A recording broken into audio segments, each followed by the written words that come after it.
O Centro Espírita Paz José Cambinda convida a todos, independente do credo, a participarem da corrente Elos Unidos, para fortalecer ainda mais as inúmeras correntes que já estão sendo realizadas, visando ao bem-estar de todos os seres da nossa casa e do planeta Terra, nesse momento tão desafiador. Todos os dias, pare por 3 minutos às 18 horas, eleve seu pensamento e faça uma prece. Juntos, somos mais fortes.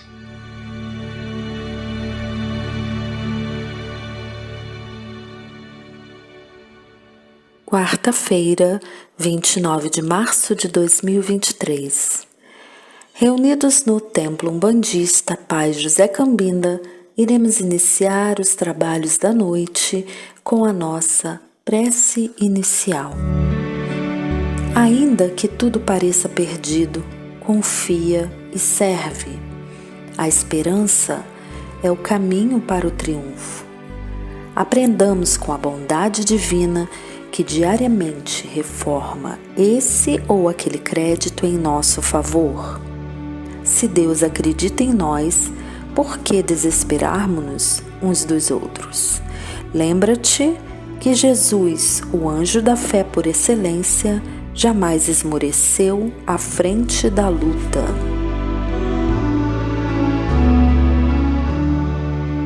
Página para nossa reflexão. Tenha sempre bons pensamentos, porque os seus pensamentos se transformam em palavras. Tenha boas palavras, porque suas palavras se transformam em suas ações. Tenha boas ações, porque suas ações se transformam em seus hábitos. Tenha bons hábitos, porque seus hábitos se transformam em seus valores. Tenha bons valores, porque seus valores se transformam em seu próximo destino. O destino, cada qual está a escrevê-lo com os atos, mediante seu livre arbítrio. Texto retirado do livro Anotações Espíritas de Divaldo Pereira Franco. A seguir, teremos a palestra ministrada por Irineia da Glória Pereira Brígida, da Associação Espírita Estudantes da Verdade de Volta Redonda, Rio de Janeiro. Que possamos aprender com o seu estudo. Boa noite a todos. É com muito prazer que hoje estamos aqui para realizar uma palestra sobre o tema Vida Futura. E é um tema do Evangelho segundo o Espiritismo, e é com muito prazer que nós estamos aqui realizando para o Templo Umbandista Pai Cambinda de Barra do Piraí. Bom, para nós falarmos sobre esse tema, antes de tudo, estamos agradecidos a Deus, nosso Pai, a Jesus, nosso irmão, a todos os nossos mentores, pela oportunidade de realizarmos esse trabalho.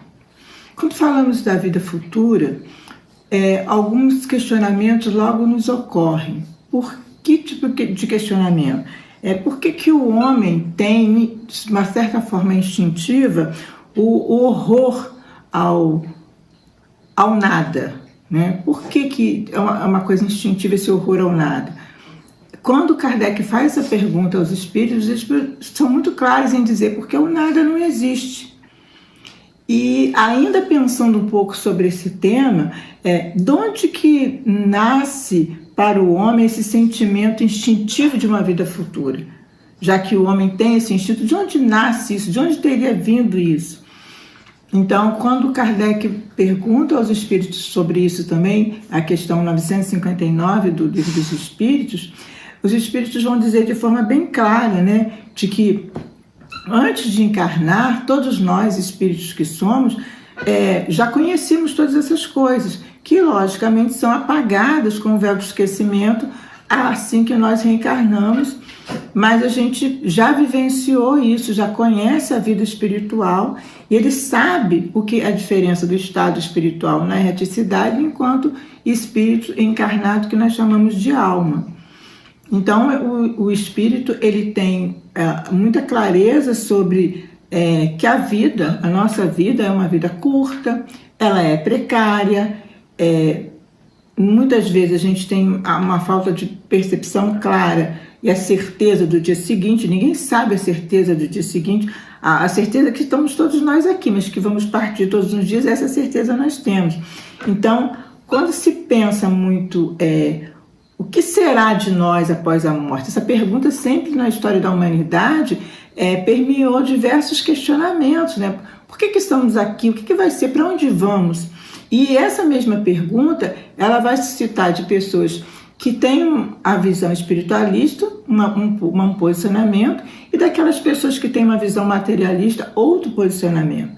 Mas, de certa forma, todos nós temos instintivamente essa repugnância ao nada. Por que dessa repugnância ao nada? Essa repugnância ao nada, na maioria das pessoas, ela tem o apelo da razão. É a razão, se nós pensarmos toda a nossa existência, de todos os viventes do planeta, todos nós estamos aqui, deve de haver algum motivo, um porquê ou os porquês. Então, essa ideia do nada, ela não vai se sustentar quando a gente se submete a um raciocínio.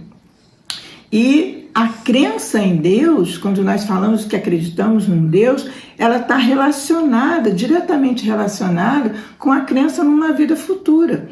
Porque esse Deus, a divindade, nosso Pai, ele não nos criou para o nada, ele nos criou para uma vida. E essa vida futura, ela que vai garantir a cada um de nós uma individualidade após a morte.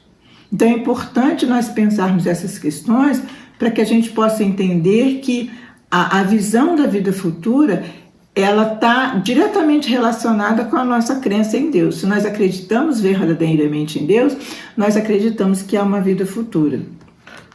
E lá no Evangelho segundo o Espiritismo, no capítulo 2 do Evangelho segundo o Espiritismo, nós vamos encontrar uma passagem interessante do Evangelho de João. Essa passagem do Evangelho de João, capítulo 18, versículos 33, 36 e 37, João justamente vai mencionar uma passagem que vai nos remeter a isso. E eu vou ler rapidamente essa passagem porque ela é bem interessante. Ele diz assim, João: Pilatos, tendo entrado de novo no palácio e feito vir Jesus à sua presença, perguntou-lhe: És o rei dos judeus? Respondeu-lhe Jesus: Meu reino não é deste mundo. Se o meu reino fosse desse mundo, a minha gente houvera combatido para impedir que eu caísse nas mãos dos judeus. Mas o meu reino ainda não é aqui. Disse então Pilatos: És, pois, rei? Jesus lhe respondeu: Tu dizes, sou rei. Não nasci e não vim a este mundo senão para dar testemunho da verdade. Aquele que pertence à verdade escuta a minha voz. Então, no Evangelho de João, ele deixa bem claro, quando Jesus diz, meu reino não é deste mundo, e quando Pilatos questiona se ele é rei, ele deixa bem claro que ele pode ser rei, mas não deste mundo. Jesus está acenando claramente para, se referindo de forma muito clara, à vida futura.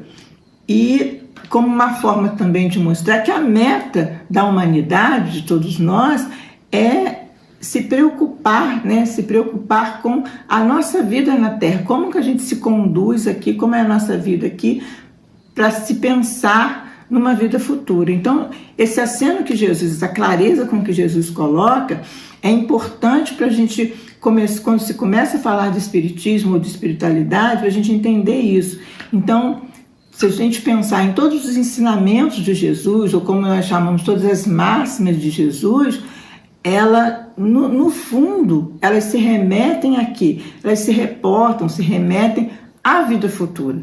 Então, de todos os seus ensinamentos, se nós pararmos e analisarmos e pensarmos que Jesus está falando não só daquele momento, mas está falando do nosso aprimoramento, e que tudo que nós fazemos aqui enquanto espíritos reencarnados, nós devemos estar pensando que nós, na verdade, é uma passagem curta e que se deve ao nosso aprimoramento evolutivo para nós voltarmos à casa do Pai, e esse processo da vida futura é contínuo. Então a gente precisa pensar e entender o que ele quis realmente dizer nessa fala. Outra coisa também mencionada, importante nessa fala, é quando Jesus se refere aos judeus, quando ele diz que se fosse, não teriam deixado, o povo não teria deixado ele cair nas mãos dos judeus. Por que essa referência ao povo judeu? Porque os judeus, que é o antigo povo hebreu, que ficou durante mais de 300 anos como um povo prisioneiro no Egito, esse povo ele tinha ideias muito imprecisas a respeito da vida futura. Eles acreditavam em anjos, mas eles jamais poderiam imaginar que nós, né, espíritos reencarnados comuns, poderemos um dia galgar e chegarmos a ser anjo. Quantos séculos nós não sabemos, mas podemos. Ele achava que o Deus, a divindade, tinha alguns filhos de forma privilegiada, dava privilégio para alguns de seus filhos. E, na verdade, não era isso. Quando ele mencionava que a recompensa, né, que Deus recompensaria aquelas pessoas, que os judeus colocavam isso, né, que a recompensa de Deus, quem respeitasse as leis divinas, seriam os bens terrenos, a supremacia da nação. Então, para os judeus, se você cumprisse a lei, as leis divinas, você ia ter muitos bens, ia ser rico, você iria dominar outro país. Era um povo que era muito guerreiro, dominar outro país, que ele visava uma supremacia da nação deles perante os outros, perante seus inimigos. Então, na verdade, qual a ideia de divindade que esse povo tinha? Era uma ideia essencialmente materialista. E isso se deveu a quê? Se deveu porque quando esse povo é liberto, ele é liberto por Moisés, e Moisés vai colocar para esse povo, o que a gente poderia exemplificar nos dias de hoje, uma legislação para a convivência em sociedade. Então, um povo liberto que achava que eu posso ali na sua casa pegar o seu cabrito, pegar o que você tem de posse, tudo bem, ele precisava ter uma legislação para esse povo, uma legislação que fosse dura, mas que se reportasse às leis divinas como um Deus que iria cobrar dele uma disciplina e em troca lhe dariam coisas materiais. Infelizmente, a gente ainda tem hoje algumas igrejas, algumas religiões que ainda acham que nós podemos, de certa forma, barganhar com Deus, comprar um lugarzinho no céu, coisa parecida. E isso vem de lá de trás. Na verdade, essa visão e a ideia de que os castigos, por exemplo, para os judeus, as calamidades públicas, que quando acontecem, né, igual a gente tem terremotos, chuvas e tudo mais, e até mesmo, como era um povo guerreiro, as derrotas nas guerras, eles achavam que isso seria castigo de Deus. Então, a benesse de Deus era ganhar bens materiais, e o castigo seria dessa forma.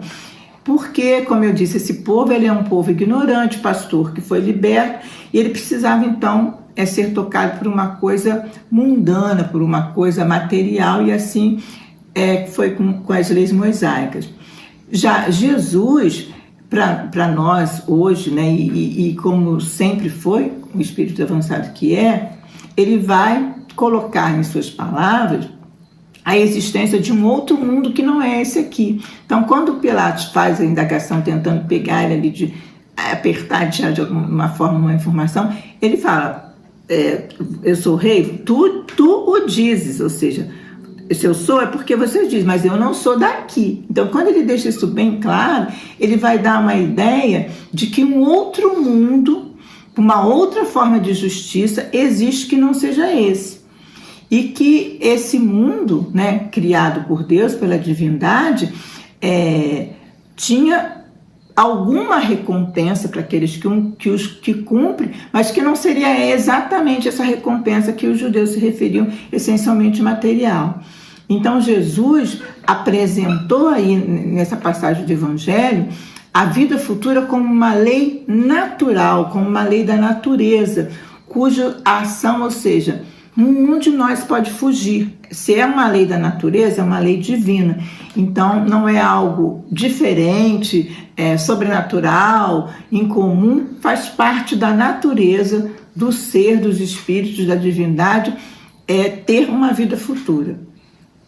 E para os chamados cristãos, né, que ainda a partir do advento do Cristo nós vamos ter o início do cristianismo, se percebe que ainda os primeiros cristãos tinham uma ideia muito falsa e incompleta do que seria realmente essa vida futura. E essa crença às vezes incompleta, fez com que durante ao longo de muitos séculos gerasse na humanidade, em muitas pessoas, mesmo entre os cristãos, digamos, uma certa incredulidade, dúvidas com relação a essa vida futura.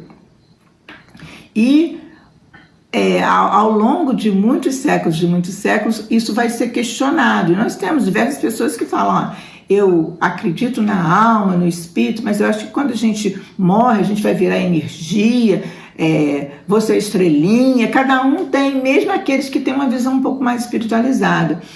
E até que a gente passa por toda essa história e toda a história do cristianismo, até nós chegarmos aos dias de hoje, ou melhor, no século XIX, nós já estamos no XXI, quando na obra de Kardec, nós vamos ter lá a doutrina espírita, o espiritismo, que vai tentar esclarecer, tirar esse véu que foi colocado lá no início por Moisés e pela própria fala do Cristo, que não ficou tão claro para muitas pessoas, até porque como o Cristo iria revelar essa vida futura tal qual ela é, como a gente sabe nos dias de hoje, até pelas mensagens de diversos espíritos, diversos livros já publicados sobre como é a vida na erraticidade, como é a vida do mundo espiritual, bem diferente a percepção e o que se faz, as colônias, enfim.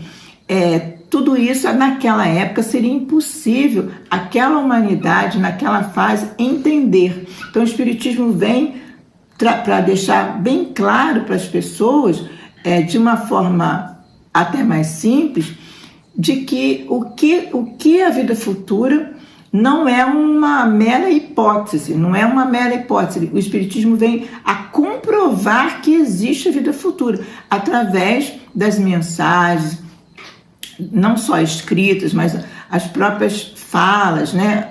Toda a mensagem que vem do mundo espiritual e demanda, digamos assim, esses fatos, muitas vezes escritos ou falados em sessões mediúnicas, vai mostrar que a realidade material ela é daqui, mas que existe uma outra realidade, ou seja, nós estamos vivendo no planeta Terra, mas esse planeta Terra nós temos os dois lados da vida, ou seja, a vida não é só essa vida que a gente conhece material, nós temos dois lados da vida, a vida como seres espíritos encarnados, reencarnados, e a vida como seres desencarnados, que é a nossa vida como espírito, a vida na espiritualidade.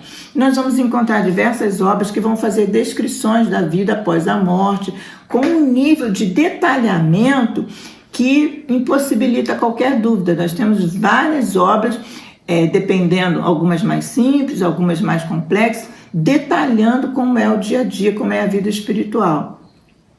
E essa descrição, ao ser analisada, nós vamos ver que é uma descrição racional e que vai mostrar não só condições em que os espíritos se encontram em condições ditosas, mas também vamos ter relatos daqueles espíritos que estão vivendo infortúnios nos vários tipos de umbrais, até mesmo nas regiões abissais, dependendo do comprometimento daquele espírito, dos seus débitos ao longo da vida corpórea, do que ele teria que fazer, com quem que ele vai se aliar. Então, isso é muito importante a gente perceber que o Espiritismo vem trazer, abrir esse véu de obscuridade, deixar de forma bem clara o que é a vida futura. Outra questão importante para nós considerarmos, que vai ser um ponto de vista para a gente pensar, é que a vida futura, ela nos, de certa forma, quando nós acreditamos nessa vida futura, é uma forma de nos auxiliar em termos uma fé no que há de vir. E para isso nós precisamos também ter a fé e termos confiança em Deus, ou seja, que a vida futura ela é uma consequência também do processo de moralização do homem aqui na Terra como espírito encarnado. A partir do momento que esse homem se moraliza, quando eu falo moralizar, não é esse conceito moral reles que a gente tem aí simples, não. O moralizar é se moralizar espiritualmente, ou seja, quando ele adquire virtudes, quando ele está encarnado e procura adquirir virtudes e procura reconhecer em si as suas mazelas, como orgulho, egoísmo, e tenta tirar o máximo que ele pode disso, pelo menos combater diariamente isso, ele vai procurando também adquirir virtudes e com isso, o reflexo disso para ele vai ser quando ele retornar à vida espiritual. Então, durante todo o processo de vida terrena, o objetivo é a gente se aprimorar para termos uma vida futura melhor do que nós temos aqui, porque a nossa vida aqui ela é muito curta. E a nossa vida na espiritualidade, na verdade, todos nós somos, em essência, todos espíritos. Estamos momentaneamente encarnados.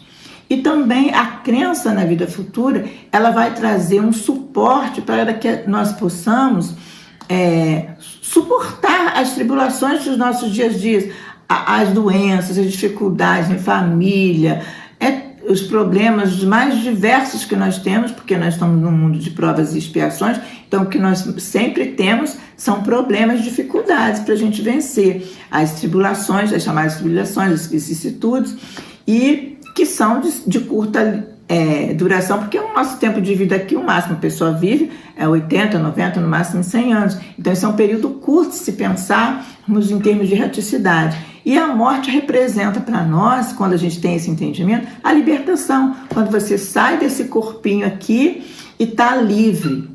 Então, às vezes, nós temos dificuldade, quando nós perdemos, às vezes, um ente querido, um amigo, um parente, que seja, de entender, por que foi tão cedo, se era muito jovem, ou se não foi muito velho, podia ficar mais um pouco. A gente sempre gostaria que a pessoa ficasse mais. Mas se nós pararmos e analisarmos que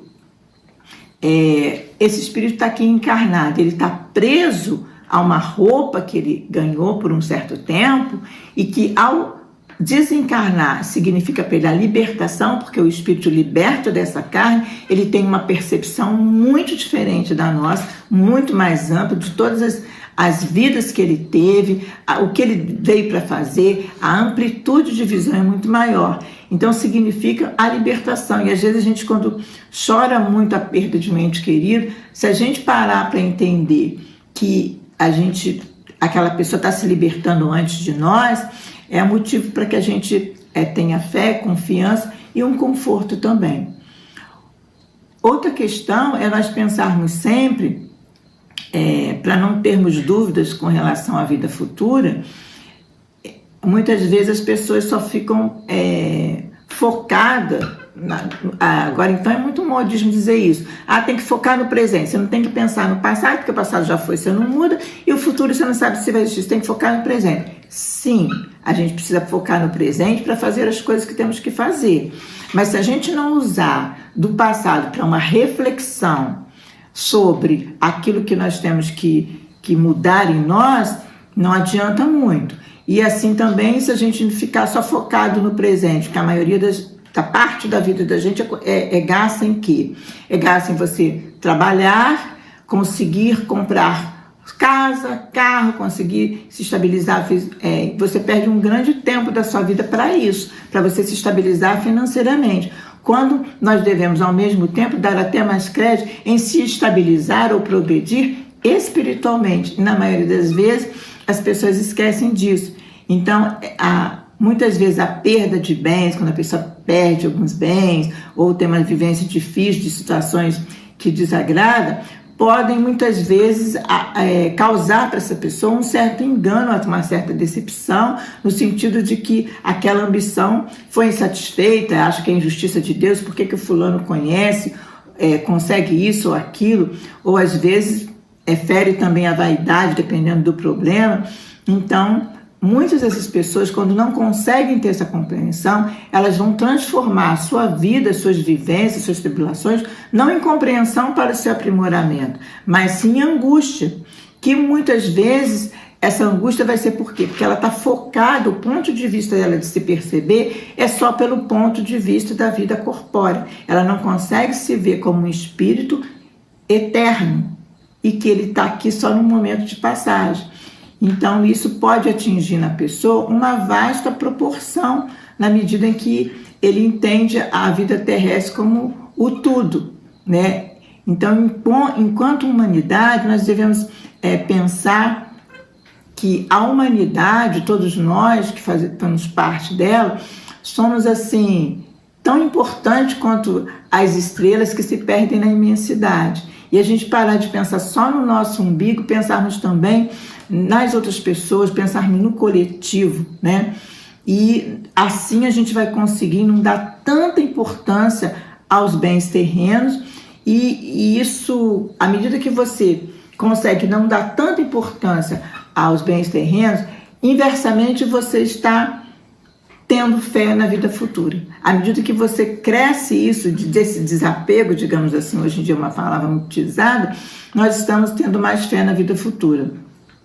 Então, o homem, de certa forma, instintivamente, ele vai procurar sempre seu bem-estar, isso é natural, né? Todo mundo quer comer bem, viver bem, ter uma vida digna, isso é natural, isso não tem problema nenhum. É o bem-estar para todos, a melhoria. Isso é importante porque isso nos impulsiona pela lei de conservação, pelas leis que são leis da natureza, ao progresso. Nós precisamos pensar em progredir. Isso não tem nada demais, isso é material, mas isso vai dar a condição para o nosso processo de evolução. Então, o trabalho, o cumprimento dos nossos deveres, o lutar por aquilo que se quer, faz parte da natureza humana e ele é extremamente importante.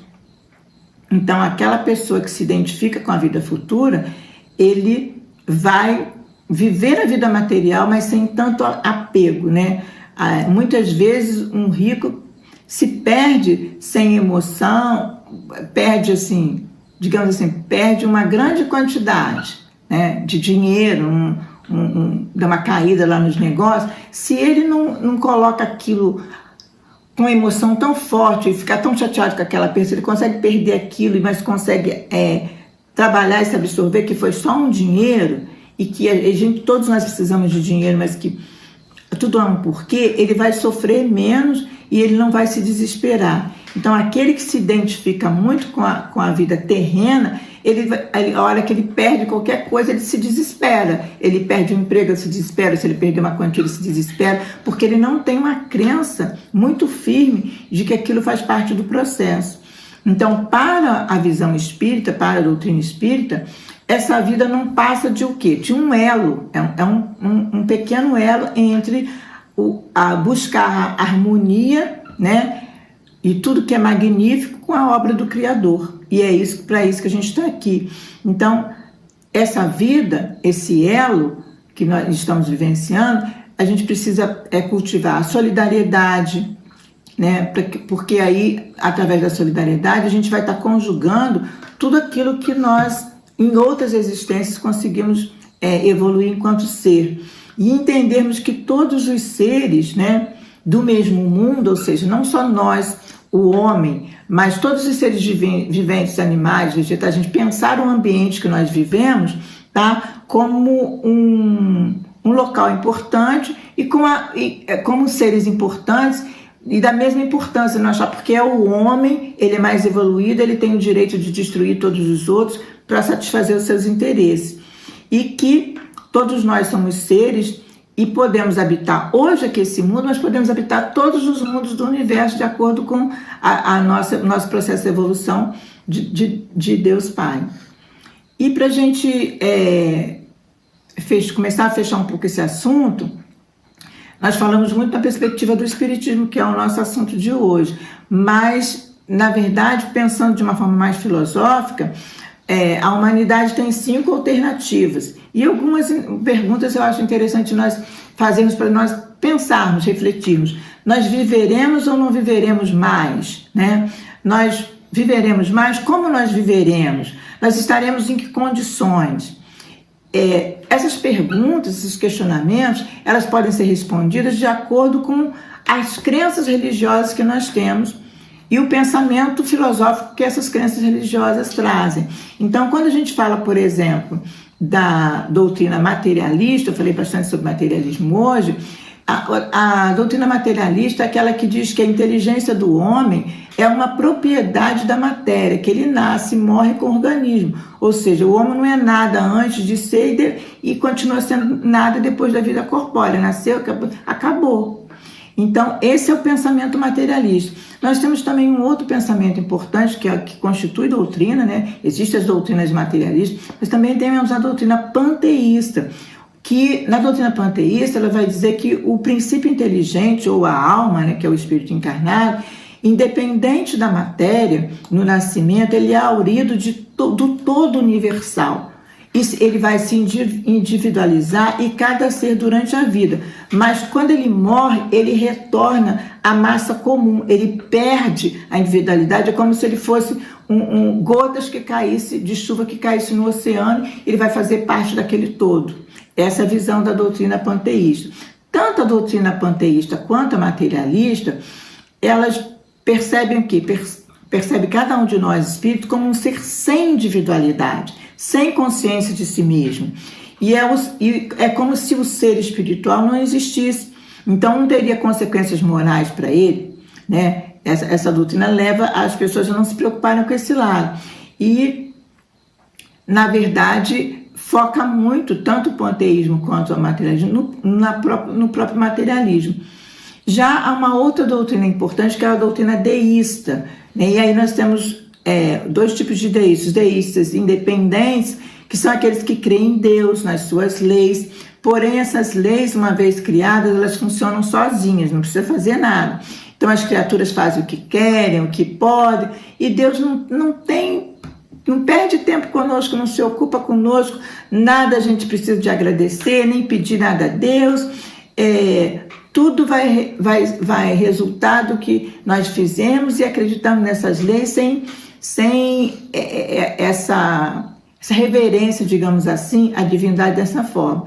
Então, a crença deísta, você tem uma crença em Deus, mas ela está muito fundamentada, na verdade, no próprio orgulho, porque você acha que não precisa pedir a Deus, nem pedir, nem agradecer nada.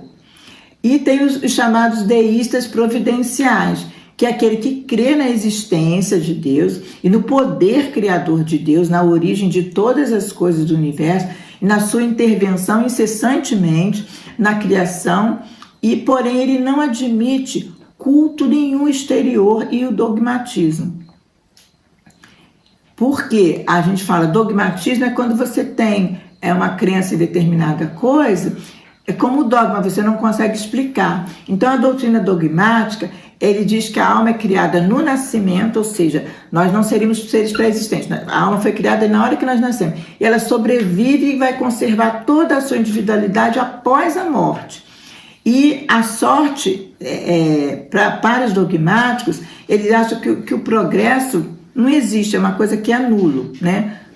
A alma será por toda a eternidade, intelectual, moralmente, o que era durante toda a vida. Ela vai conservar aquilo durante a vida. E a doutrina dogmática, ela diz assim, que os maus serão condenados a castigos perpétuos, aquela visão do inferno mesmo, né? Sem chance nenhuma de se recuperar. E os bons, eles vão ser recuperados no céu. Ou seja, para essa doutrina, acaba que não tem solução para esses problemas, né? Porque se vai ser condenado a penas eternas, e só os bons que vão ser recuperados, se já são bons, eles precisam ser recuperados em quê? E aí nós chegamos o quê? A doutrina espírita, que é o nosso motivo aqui principal hoje. A doutrina espírita diz o quê? Que o princípio inteligente, ele é independente da matéria. Ou seja, esse corpo está aqui animado por um espírito. E esse espírito traz o princípio inteligente. Então a alma, ela é pré-existente, ela existe antes do corpo. E ela sobrevive ao corpo. A hora que esse corpo acaba, morre, fenece, o espírito continua. Então ele existe antes do corpo e continua existindo, porque é eterno. Todas as almas são criadas simples, ignorantes e são submetidas a um progresso indefinido. Então Deus, nosso Pai, o Criador, Ele nos dá a condição de progredir indefinidamente. Nenhuma criatura é mais privilegiada que a outra, como os judeus achavam que os anjos eram criaturas privilegiadas. Nenhum é mais favorecido. Tudo depende muito da nossa vontade de querer e de trabalhar, obviamente, para o nosso progresso. Então, os anjos, que foi mencionado lá no início, eles são seres que chegaram a essa perfeição, mas após eles terem passado por todas as tribulações e por uma situação de inferioridade. Eles não nasceram anjos, eles nasceram ser inferiores e conseguiram chegar aonde chegaram. E as almas, nós que somos espíritos reencarnados, somos chamados de almas, por o nosso livre-arbítrio e pelo nosso trabalho e boa vontade, um dia nós podemos chegar lá. E a vida espiritual, a gente tem tanto receio, ou às vezes desconhecimento, quem não conhece muito da doutrina espírita, da espiritualidade. A vida espiritual é a vida normal, é a nossa vida normal. Esse passagem que está aqui, que é uma fase temporária da vida do espírito, mas a vida normal do espírito é a vida fora do corpo. Então, o espírito, ele vai progredir, ele vai evoluir mais no estado corpóreo, mas também ele evolui enquanto espírito. Não é só no estado corpóreo. As pessoas falam, é só no corpóreo. Não, ele tem a chance de algum tipo de coisa que ele precisa ser trabalhado, que ele precisa desse corpo para ele passar. Mas ele também vai evoluir, também vai progredir no estado espiritual. E o estado feliz ou infeliz dos espíritos vai ser inerente, esse espírito vai estar mais feliz ou não, ao seu adiantamento moral. Então, quanto mais adiantado moralmente esse espírito, é o estágio dele de felicidade. E aí, às vezes, algumas pessoas perguntam, mas aquelas crianças que morrem em tenra idade, elas podem ser mais e menos avançadas? Por que isso? São crianças, mas são crianças no corpo físico. Elas são espíritos, muitas vezes, de muitos e muitos, já viveram muitos e muitos séculos, já viveram muitas existências, e onde eles puderam fazer e cometer tantas as boas ações quanto as más ações. Então, a gente precisa perceber que essa visão da vida futura, ela está muito relacionada com a nossa crença em Deus, né? Crença no que Jesus nos disse, por exemplo, através do Evangelho de João, que eu li na noite de hoje, e que a gente possa entender que se estamos aqui reencarnados e vamos, após essa encarnação, continuarmos a nossa vida como espírito, essa é a nossa vida futura. Que nós tenhamos fé, que nós tenhamos conhecimento, leituras, estarmos atentos a tudo que a espiritualidade tem nos mandado através de diversas psicografias, que nós temos aí muita literatura sobre isso, para que a gente possa realmente entender e que isso possa auxiliar no nosso dia a dia, na nossa conduta, em buscarmos aproveitar todos os momentos de nossa vida para o quê? Para a nossa evolução moral, angariando virtudes e tentando nos despojar o máximo possível das nossas mazelas. Eu assim encerro, agradecendo a todos, né, pela audiência e dizendo que essa palestra ela foi baseada no capítulo 2 do livro Evangelho segundo o Espiritismo de Allan Kardec. Que Jesus abençoe a todos. Mais uma vez, muito obrigada a essa casa que nos recebe hoje, o Templo Umbandista Pai Cambinda de Barra do Piraí. Que assim seja. Graças a Deus.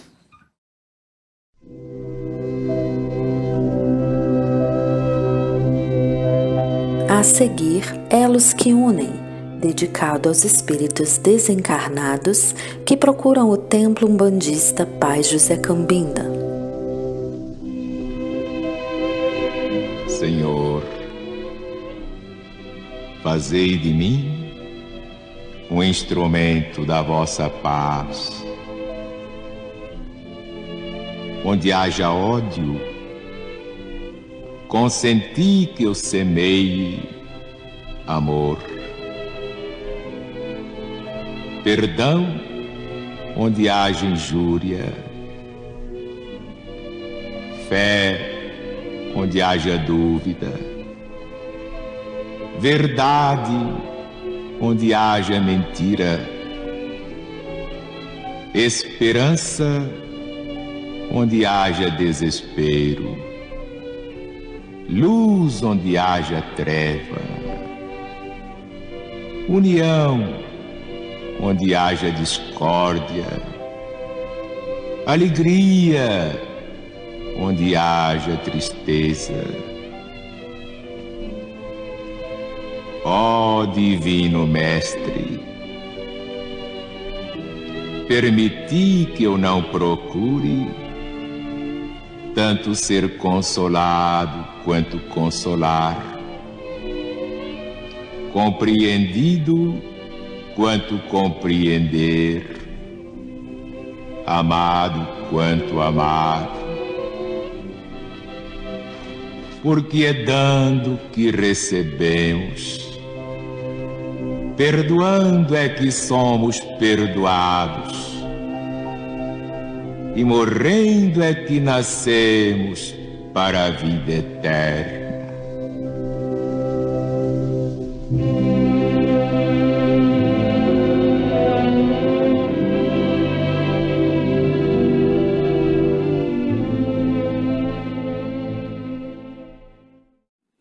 Chegou o momento de recebermos a falange indiana, falange esta comandada por Zartur.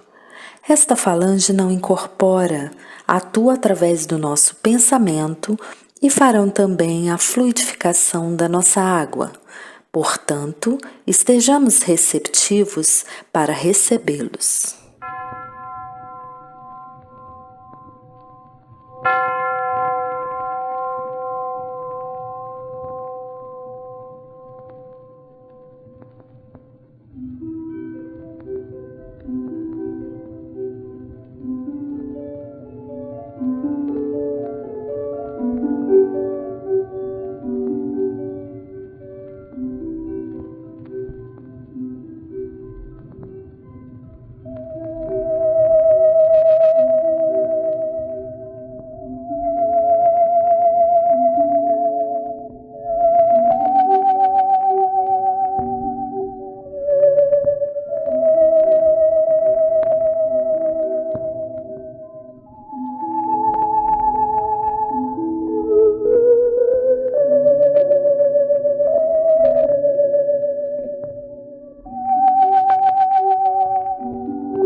Prece final.